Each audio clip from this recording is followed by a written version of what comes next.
Hello friends, मेरा नाम है कृष्णा और आप देख रहे हैं कृष्णा क्लासेस। अगर आप अभी तक इस चैनल से नहीं जुड़े हैं तो इस चैनल से जुड़ने के लिए नीचे दिए हुए सब्सक्राइब के बटन पर क्लिक करें एंड साथ ही साथ बेल आइकन को प्रेस करके ऑल के बटन को सेलेक्ट करें, जिससे आने वाली हर नई वीडियो की नोटिफिकेशन सबसे पहले आपको मिल सके। आज हम बात करने जा रहे हैं अपने मैथ्स के chapter 3 pair of linear equation in two variable की एक्सरसाइज 3.2 के बारे में।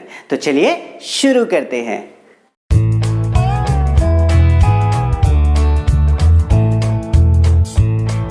तो देखिए यहां पे आपको दो लीनियर इक्वेशंस गिवन हैं, a1x plus b1y plus c1 is equal to 0 and second equation है a2x plus b2y plus c2 is equal to 0।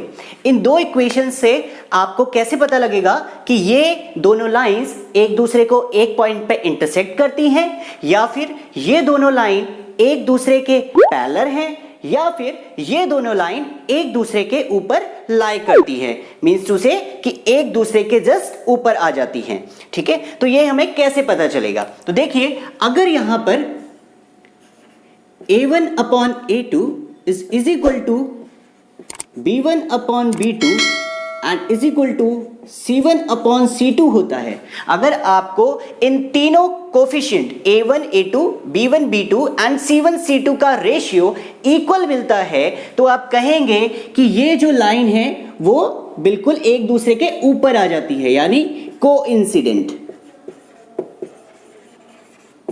Okay, इनको कहा जाएगा coincident pair of linear equation. ठीक है, coincident pair of linear equation.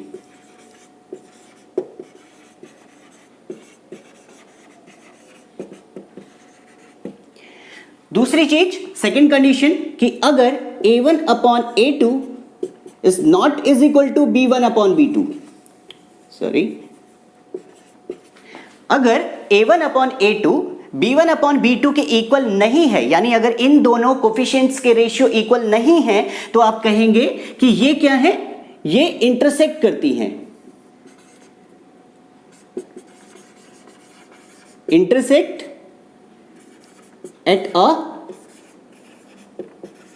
Point.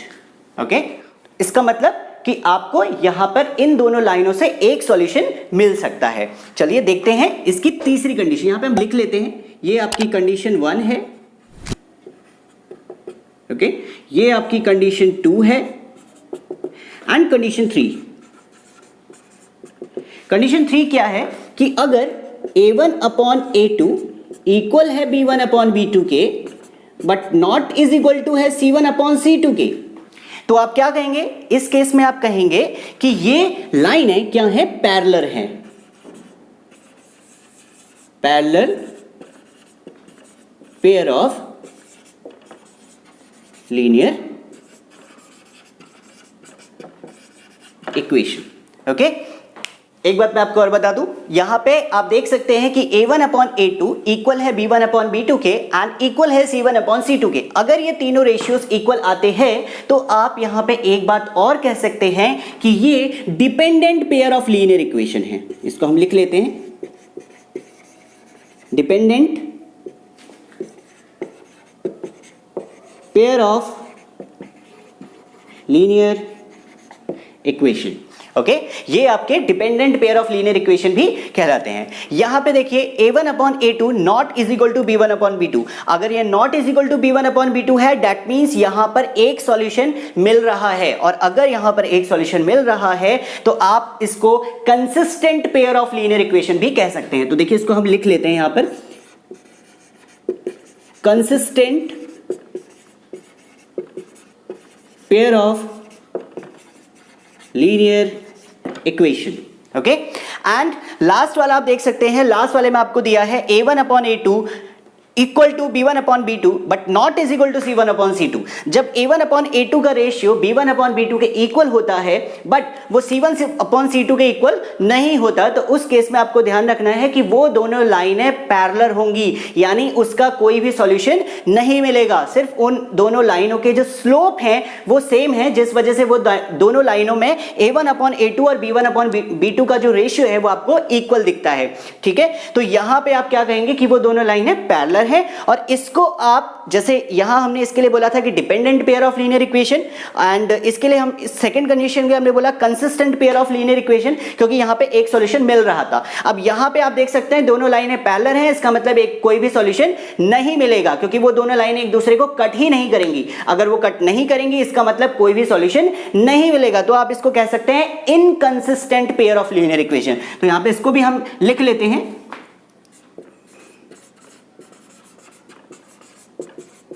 Inconsistent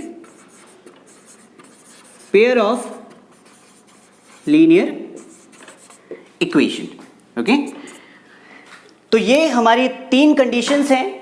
तीन conditions में इनको अलग अलग तरीके से जाना जाता है। जैसा कि पहले आपको बताया था कि अगर a1/a2 इक्वल होगा b1/b2 के एंड इक्वल होगा c1/c2 के, तो इसका मतलब उन दोनों स्ट्रेट लाइन, वो दोनों स्ट्रेट लाइन एक दूसरे के ऊपर लाई करेंगे, मींस टू से उनके बहुत सारे सॉल्यूशन मिल सकते हैं, इसीलिए हम उनको कहते हैं dependent pair of linear equation. दूसरी कंडीशन जहां पे हमने बात करी a1/a2 not is equal to b1/b2, तो अगर आपको a1/a2 का रेशियो b1/b2 के रेशियो के इक्वल नहीं मिल रहा है, तो इसका मतलब वो दोनों लाइनें किसी एक पॉइंट पर इंटरसेक्ट कर रही हैं और उसका सिर्फ और सिर्फ एक ही सॉल्यूशन मिलेगा। तो ऐसी लाइनों को हम बोलते हैं, ऐसे लीनियर इक्वेशंस के पेयर को हम बोलते हैं consistent pair of linear equation. बात करते हैं थर्ड कंडीशन की, जिसमें a1/a2 इक्वल है b1/b2 के बट नॉट इक्वल है c1/c2 के। इसका मतलब कि ये दोनों लाइन सेगमेंट, ये दोनों लाइंस एक दूसरे के पैरेलल हैं, यानी ये कहीं पर एक दूसरे को कट नहीं करती, और अगर ये कट नहीं करती तो इसका कोई भी सॉल्यूशन नहीं होगा, और ये आपको कोई भी सॉल्यूशन नहीं देती, इसीलिए इसको कहा जाता है inconsistent pair of linear equation. Okay, तो चलिए शुरू करते हैं एक्सरसाइज। तो देखिए इस क्वेश्चन में आपको दिया है 10 students of class 10th took part in a mathematics quiz. If the number of girls is 4 more than the number of boys, find the number of boys and girls who took part in the quiz. तो यहां पे आपको number of boys and number of girls मिलाकर, जो कि quiz में participate कर रहे हैं, मिलाकर 10 दे रखे हैं, यानी टोटल 10 स्टूडेंट्स हैं, जिसमें कुछ बॉयज भी हैं और कुछ गर्ल्स भी हैं जो कि एक क्विज में पार्टिसिपेट कर रहे हैं। तो सबसे पहले देखिए यहां पे इसकी पहली इक्वेशन क्या बन जाएगी। सबसे पहले हम दोनों के लिए कोई अलजेब्रिक फॉर्म मान लेंगे। तो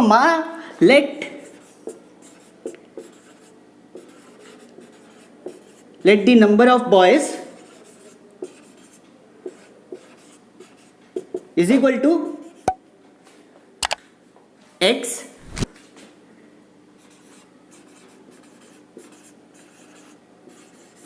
number of girls is equal to y। Okay, हमने मान लिया कि नंबर ऑफ बॉयज जो हैं वो x हैं और जो नंबर ऑफ गर्ल्स हैं वो y हैं। तो यहां पे क्या होगा, देखिए यहां पे हम लिख लेते हैं ATQ means according to question.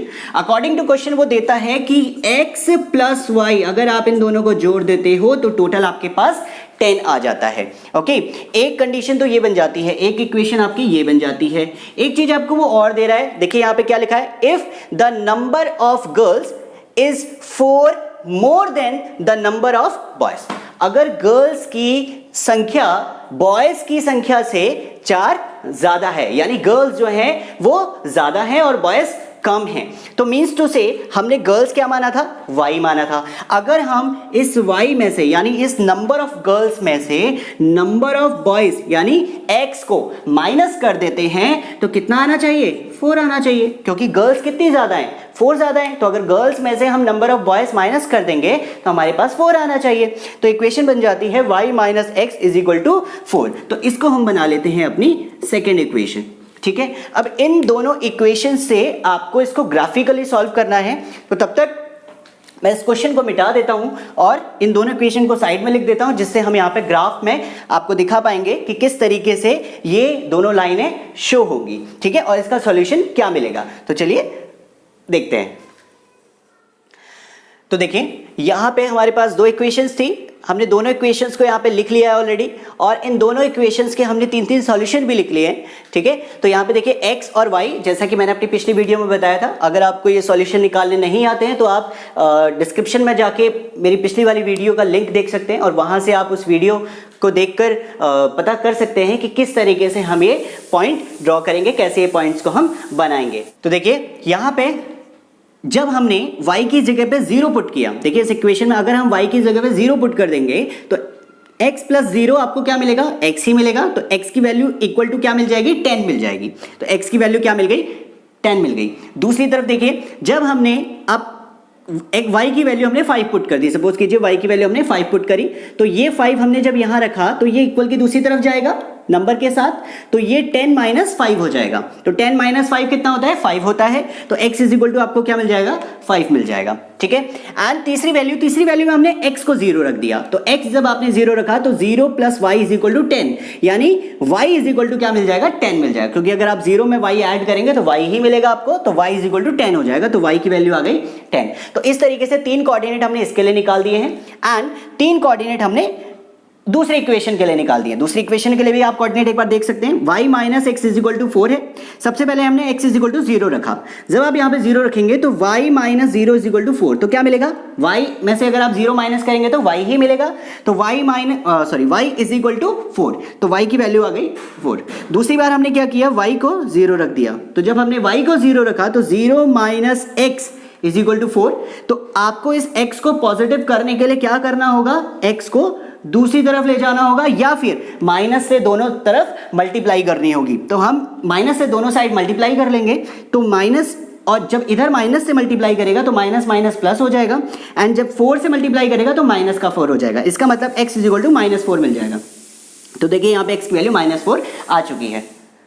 अब देखिए थर्ड वैल्यू, यहाँ पे हमने x की जगह पे 2 पुट किया है। तो देखिए यहाँ पे हमने 2 रखा, जब ये माइनस का 2 दूसरी तरफ जाएगा तो प्लस का 2 हो जाएगा। तो y इज इक्वल टू मिलेगा 4 प्लस 2। 4 प्लस 2 कितना होता है, 6 होता है। तो यहाँ पे y की वैल्यू मिल जाएगी 6।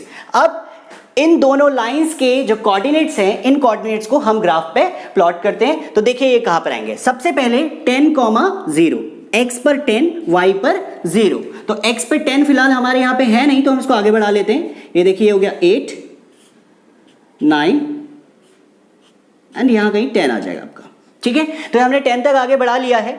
कोऑर्डिनेट है 10,0। तो 10 आपका x पर रहा यहां एंड 0 रहेगा यहीं पर, है ना। तो पहला कोऑर्डिनेट आपको यहां मिल गया, पहला पॉइंट आपका यहां पर आ गया, ठीक है। अभी दूसरा देखिए 5,5, x पर भी 5, y पर भी 5। तो x पे 5 जब आप जाएंगे, पॉजिटिव 5 है, यहां पे आएंगे, एंड y पे 5 यहां पर। तो यानी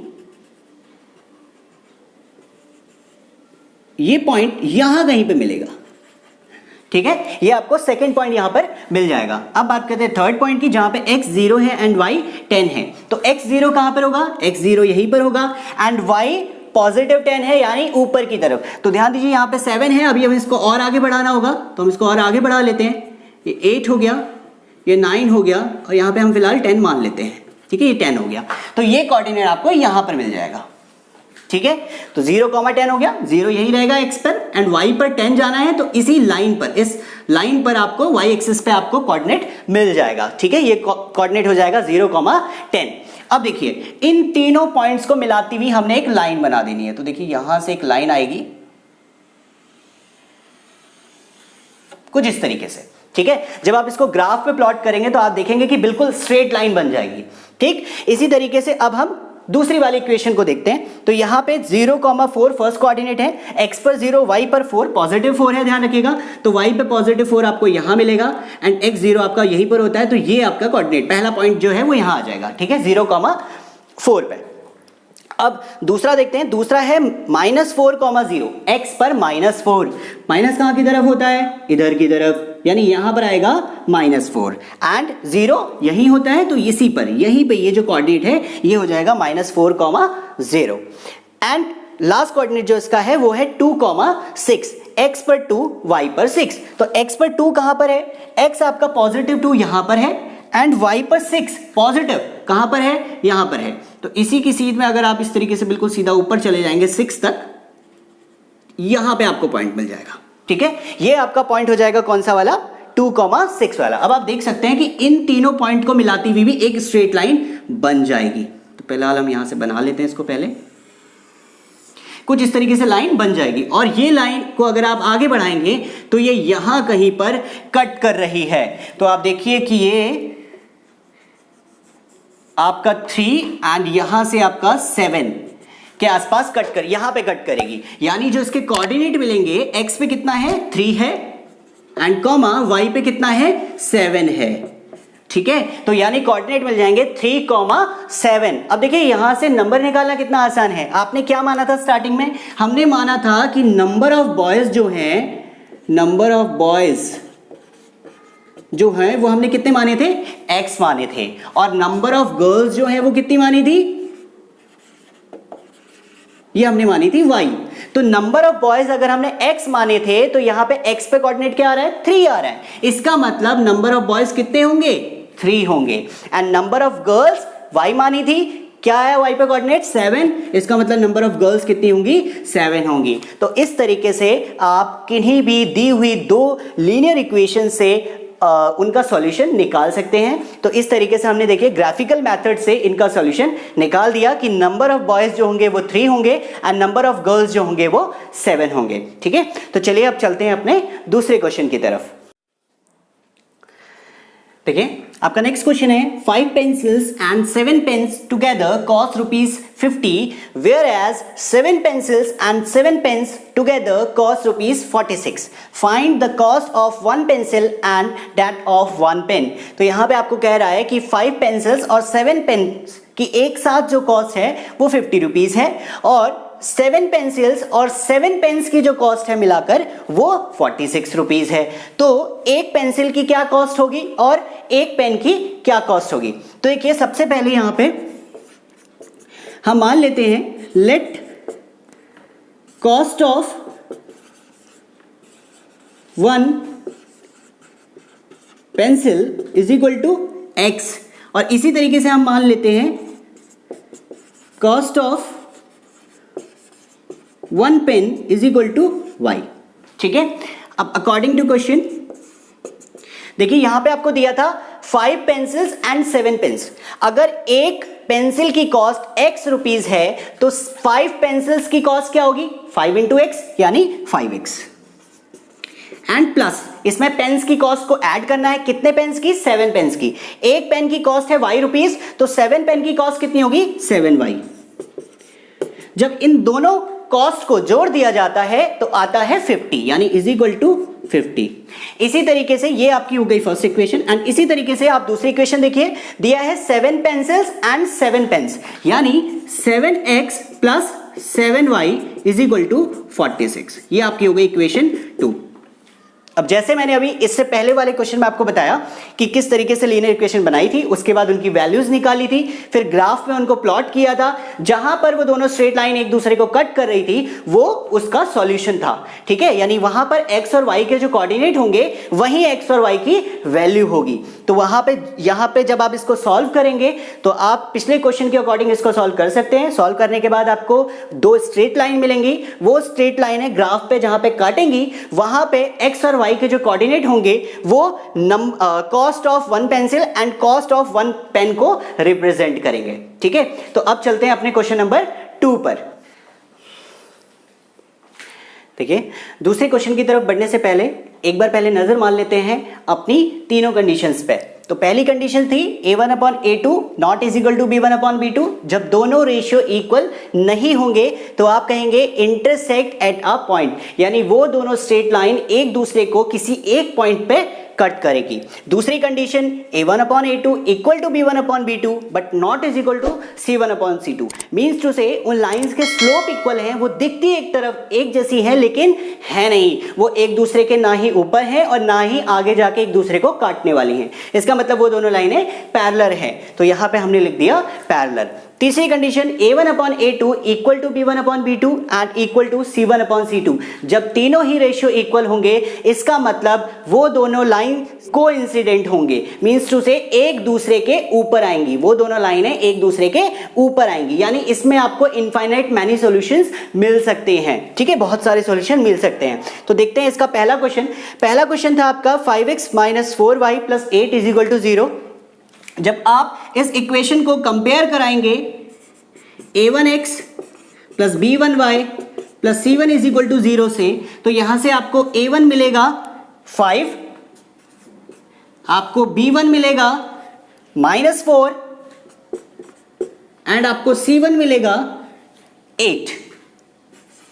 ठीक है, इसी तरीके से जब आप अपनी दूसरी equation 7x plus 6y minus 9 is equal to 0 को कंपेयर कराएंगे a2x plus b2y plus c2 is equal to 0 से, तो आपको a2 मिलेगा 7, आपको b2 मिलेगा 6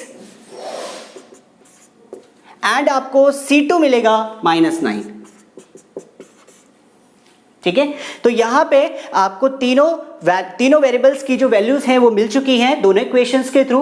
अब यहां पे आपको सिर्फ इन कंडीशन को लगा के देखना है कि इनमें से कौन सी कंडीशन फॉलो हो रही है, क्योंकि क्वेश्चन में बताना है कि क्या ये दोनों दी हुई equation intersect at a point, किसी एक लाइन पे काटती है, या फिर एक दूसरे के पैरेलल हैं, या फिर कोइंसिडेंट हैं। तो इनसे बनने वाली जो लाइनें हैं वो इन तीनों में से कौन सी चीज को फॉलो करती है वो आपको बताना है। तो देखिए यहां पे सबसे पहले हम a1/a2 लेते हैं, तो 5/7 ये a1/a2 की वैल्यू हो गई इक्वल टू b1/b2। b1/b2 क्या है? b1 है आपका -4 एंड b2 है आपका 6, -4/6। तो आप देख सकते हैं क्या 5/7 -4/6 के इक्वल होता है? नहीं, तो आप इसे कट कर देंगे। जैसे ही आपका a1/a2 not is equal to b1/b2 हो गया, तो आप क्या बताएंगे? पहली कंडीशन यानी इंटरसेक्ट एट अ पॉइंट, तो आप यहां पे लिख देंगे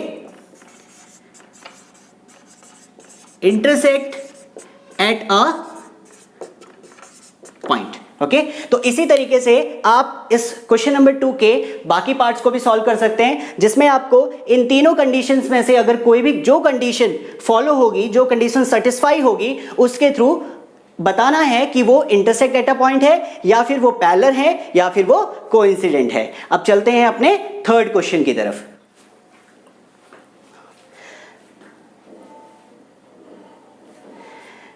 देखिए अब हम सॉल्व करने जा रहे हैं अपना थर्ड क्वेश्चन, जिसमें आपको बताना है कि दी हुई दो लीनियर इक्वेशन कंसिस्टेंट हैं या फिर इनकंसिस्टेंट हैं। तो जैसा कि मैंने आपको बताया था कि अगर दी हुई दो लीनियर इक्वेशन एक दूसरे को किसी एक पॉइंट पे कट करती हैं तो वो कंसिस्टेंट है। मींस टू से अगर a1/a2 not is equal to b1/b2 आता है, तो इस केस में आप कहेंगे कि वो कंसिस्टेंट है।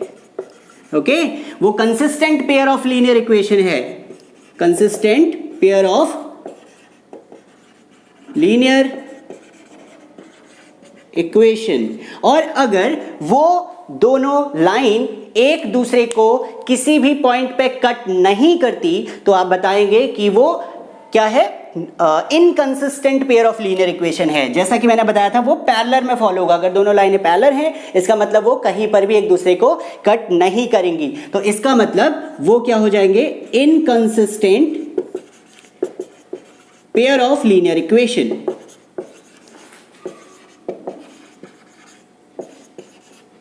ओके, तो आपको सिर्फ ये दो कंडीशंस के थ्रू बता सकते हैं आप कि वो कंसिस्टेंट है या फिर इनकंसिस्टेंट है। तो देखिए पहला क्वेश्चन हमने यहां पे लिया है 3x plus 2y is equal to 5 and 2x minus 3y is equal to 7। आपके स्कूल टीचर्स आपको इसके लिए कुछ ना कुछ स्टेटमेंट जरूर लिखवाएंगे कि compare this equation with a1x plus b1y plus c1 is equal to 0, जिसके बाद आप a1, b1 और c2 की वैल्यू इस इक्वेशन से फाइंड आउट करेंगे। इसी तरीके से दूसरी इक्वेशन को भी आपको कंपेयर कराना होगा a2x plus b2y plus c2 is equal to 0 से।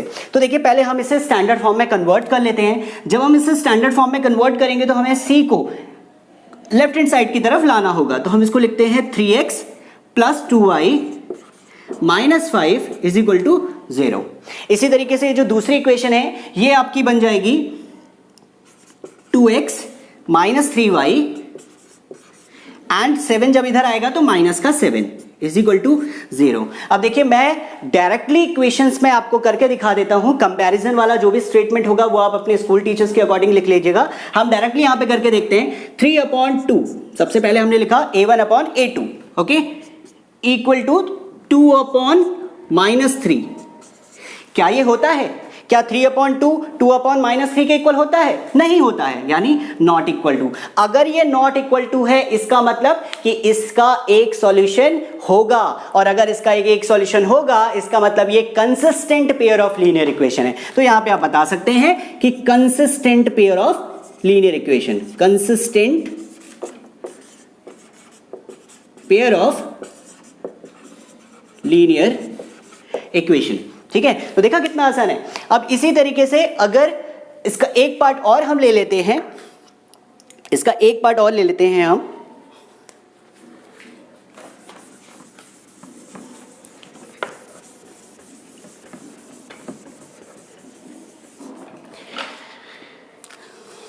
देखिए पार्ट है 3/2x plus 5/3y is equal to 7। And दूसरा है, मैं यहीं पे लिख लेता हूं, 9x minus 10y is equal to 14। Okay, तो ये दोनों लीनियर इक्वेशन आपको गिवन है। पहले इसको स्टैंडर्ड फॉर्म में बना लेते हैं, तो इस c को दूसरी तरफ यानी लेफ्ट हैंड साइड की तरफ ले आते हैं, तो इक्वेशन बन जाएगी 3/2x plus 5/3y minus 7 is equal to 0। And इधर क्या हो जाएगा, देखिए इधर हो जाएगा 9x minus 10y minus 14 is equal to 0। अब देखिए कंपैरिजन करा लेते हैं, तो डायरेक्टली कंपैरिजन करा लेंगे a1/a2। तो सबसे पहले हम लिखेंगे 3/2 एंड होल के अपॉन में 9। ठीक है, इक्वल टू, इसको हम सॉल्व कर लेते हैं, ये हो जाएगा 5/3 and upon minus 10, 5/3 upon minus 10। अब देखिए इसको कैसे सॉल्व करेंगे, ये अपॉन में 1 है आपका, यहां भी अपॉन में 1 होगा। जब आप इस वैल्यू को सॉल्व करेंगे तो कैसे लिखेंगे, हम लिखेंगे 3/2 इंटू, जब डिवाइड की फ्रैक्शनल वैल्यू ऊपर मल्टीप्लाई में जाती है तो उसका रेसिप्रोकल हो जाता है, यानी वैल्यू हो जाएगी 1/9। जब ये 1/9 होगी तो आप 3 से 9 को कट कर सकते हैं, तो 3 3 जा 9, यानी 1 1 जा 1 एंड 2 3 जा 6, तो आपका फ्रैक्शन बन जाएगा 1/6। तो यहां पे हम लिख लेते हैं 1/6। ओके, अभी देखिए यहां पे इसको सॉल्व जब करेंगे तो 5/3 मल्टीप्लाई, ये वैल्यू पलट जाएगी 1/-10। आप काट दीजिए, 5 2 जा 10 हो जाएगा, तो क्या मिलेगा 1/3 2 जा 6, यानी माइनस का 6। तो यहां पे आपको मिलता है माइनस का 1/6। क्या 1/6 माइनस के 1/6 के इक्वल होता है? नहीं।